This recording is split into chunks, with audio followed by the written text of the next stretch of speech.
was supposed to be a weekend of healing. 2 nights, 1 trail, just me and my daughter Emma. After the divorce, I promised we'd do something special, something just us. She loved hiking, said it cleared her head. I liked the idea of getting lost in nature without screens, deadlines, or lawyers. We chose a trail just outside Sedalia, the Last Mile Trail. The name felt symbolic. 1 last mile before we started fresh. The morning we arrived, everything was perfect. The air smelled like pine and dew. Birds chirped in distant bursts. The gravel parking lot glistened under filtered sun. Emma tugged on her backpack. I brought snacks, GPS, compass, extra batteries. We're covered.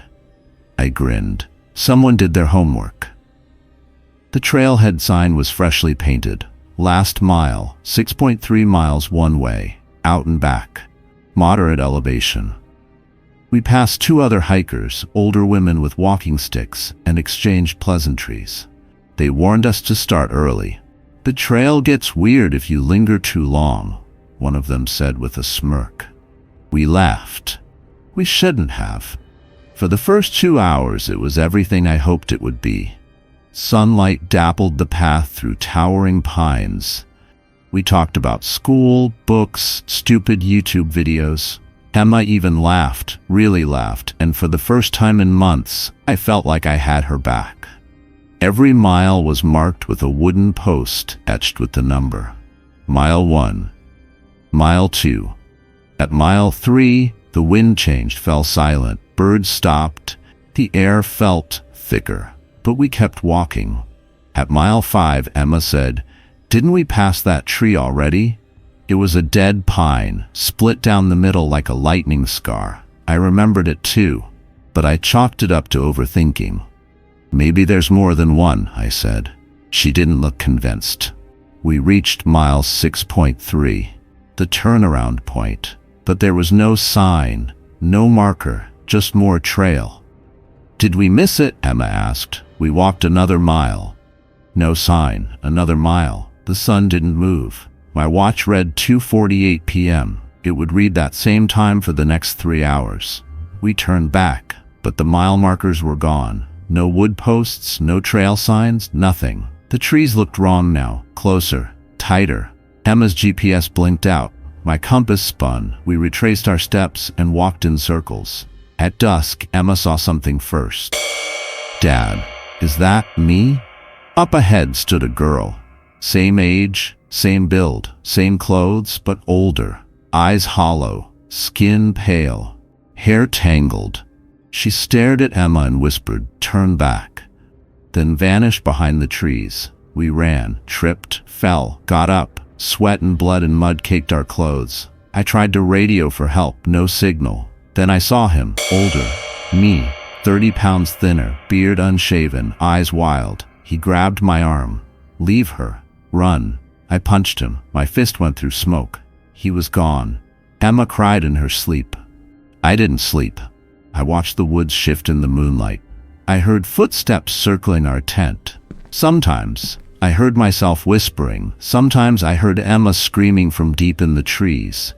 But she was right beside me. The next morning, the trail looked different.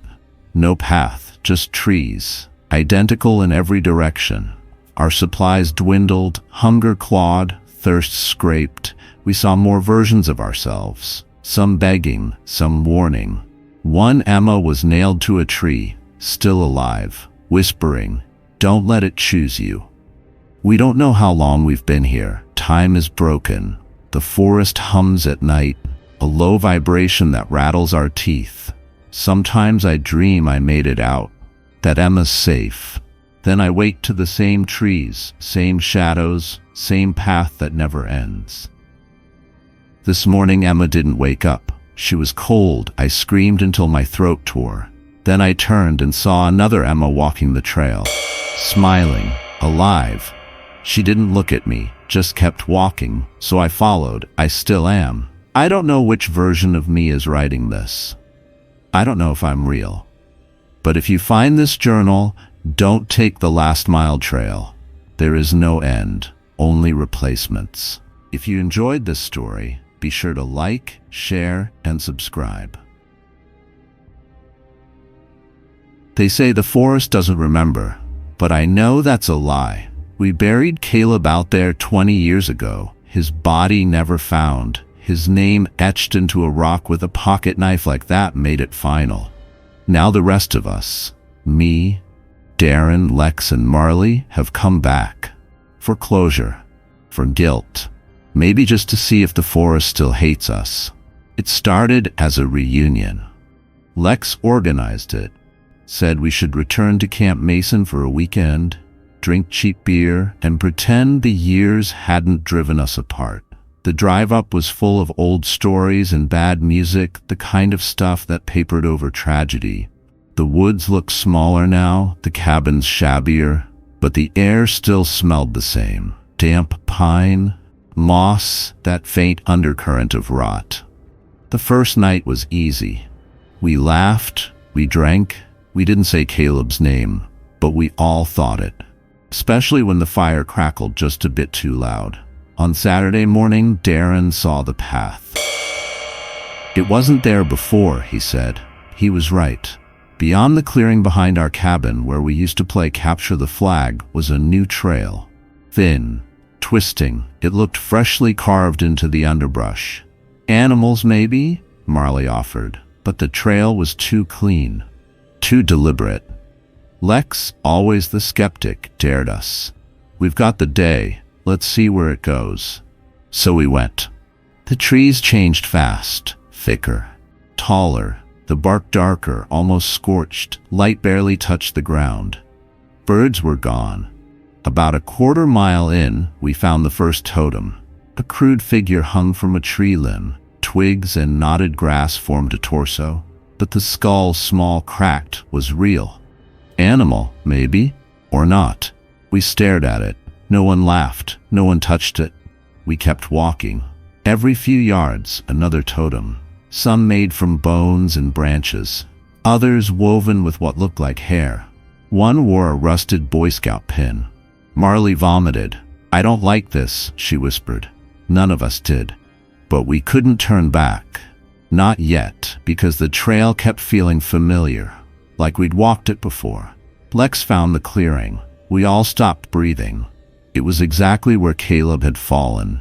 Same broken log, same tilted birch tree. Except now there was a stone circle. Inside it, a single black feather and 4 teeth. I checked my mouth. All of mine were there. But Darren was bleeding. "Let's go back," he said, voice shaking. We agreed, but the trail had changed. Turned, bent in on itself. The totems looked different now. Sharper. Some had faces. One had Marley's braid. Lex swore. This is a prank, a sick one. But no one was laughing. We walked for hours, always ending back at the clearing. The sun didn't move. The trees didn't sway. The forest watched. Night came without warning. A wind rose that made the totems tremble. Then they started to move. Not fast, just enough. Heads turning. Figures shifting in the corners of our vision. I heard Caleb whisper, "You left me." Then a scream. Darren was gone. We ran. Branches grabbed, roots reached.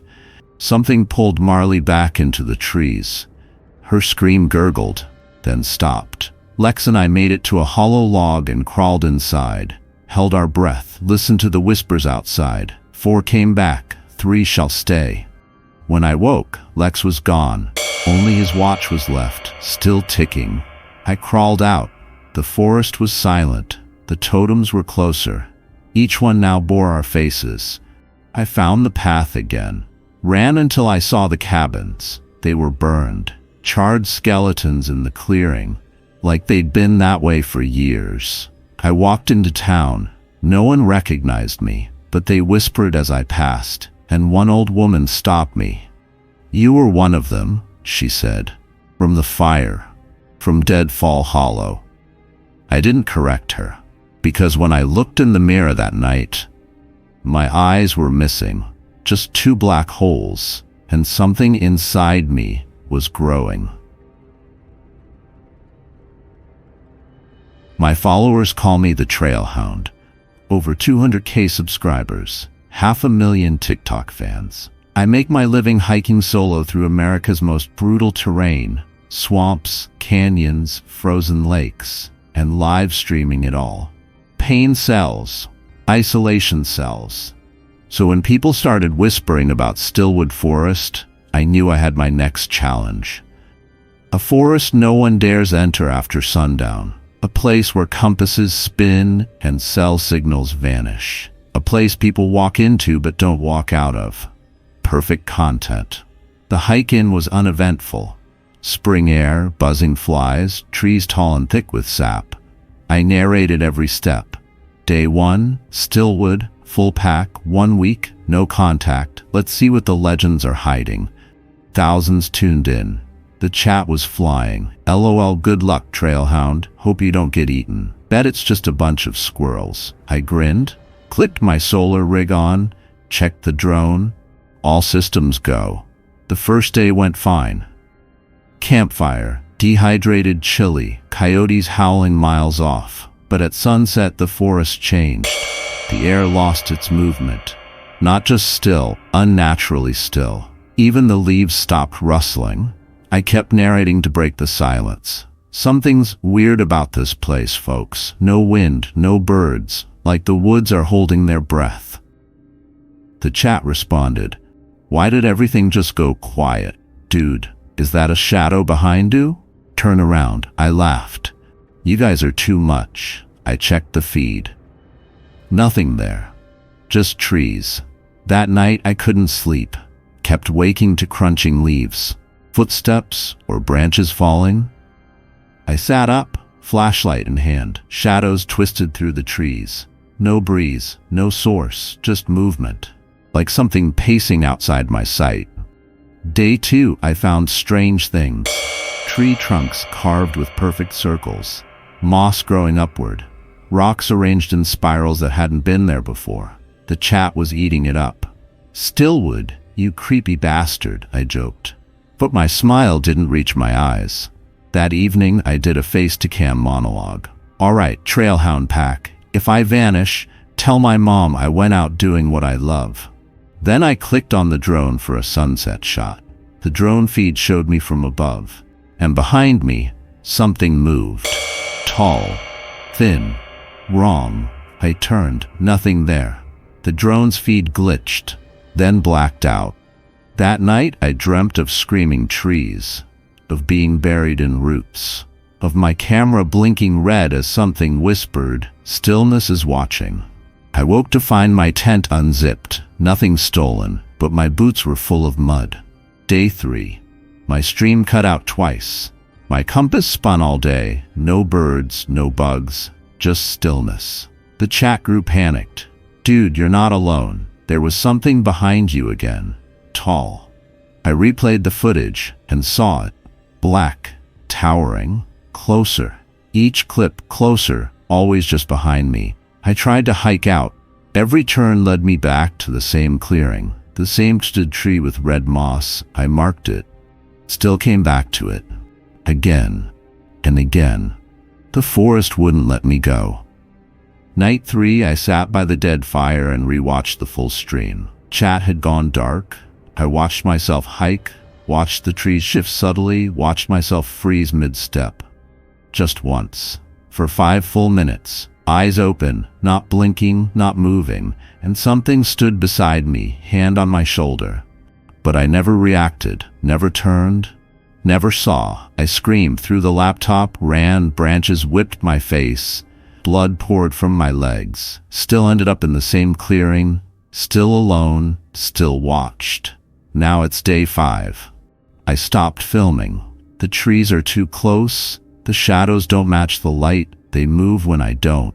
I can't hear my own voice anymore. Only the sound of breath that isn't mine. And in my last video I saw something else. Me. Smiling. Mouth moving. But I never spoke. I'm still here, I think, but I don't trust my reflection in the lens. If this uploads, don't watch it. Stillness spreads. When the letter came, I thought it was a scam. A legal notice on thick cream paper, stamped in faded wax and smelling faintly of mildew. Apparently, a great-aunt I'd never heard of had left me a piece of land in Vermont. 35 acres of forest tucked into the folds of a map older than me. Needlewood, it said in elegant cursive. No address, just coordinates. I was between jobs, between lives. So I went. The drive north was beautiful. Gold-tipped hills, mist curling like breath over the valleys. The kind of quiet you only hear when the world forgets to make noise. The road narrowed the deeper I went until the asphalt gave way to gravel, then to moss-covered dirt. My phone lost signal 2 turns back. I didn't care. When I reached the boundary, I knew. The air changed. Thicker, sweet with rot and pine. The trees stood tall, older than they had a right to be.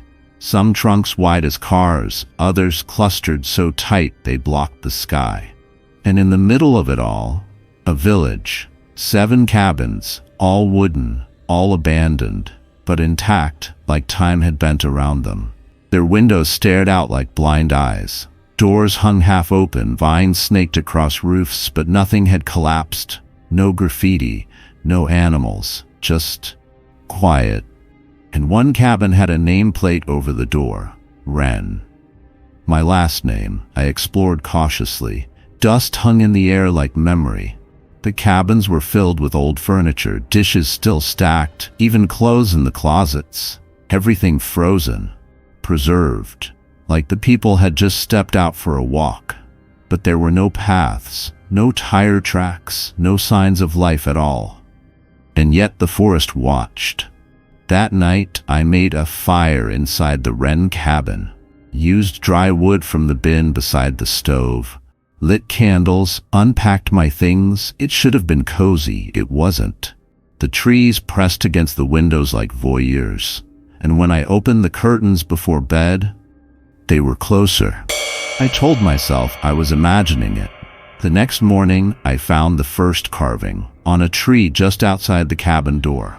Camille, etched deep, fresh. The bark curled around the letters like lips around a name. I hadn't carved it. I tried to laugh it off, hiked the perimeter, saw deer trails, broken branches, owl pellets, but no people. No cabins beyond mine. No reason. That night, I heard movement. Creaks, cracks, like wood straining, like breathing. I didn't sleep. The next day, more names. All mine.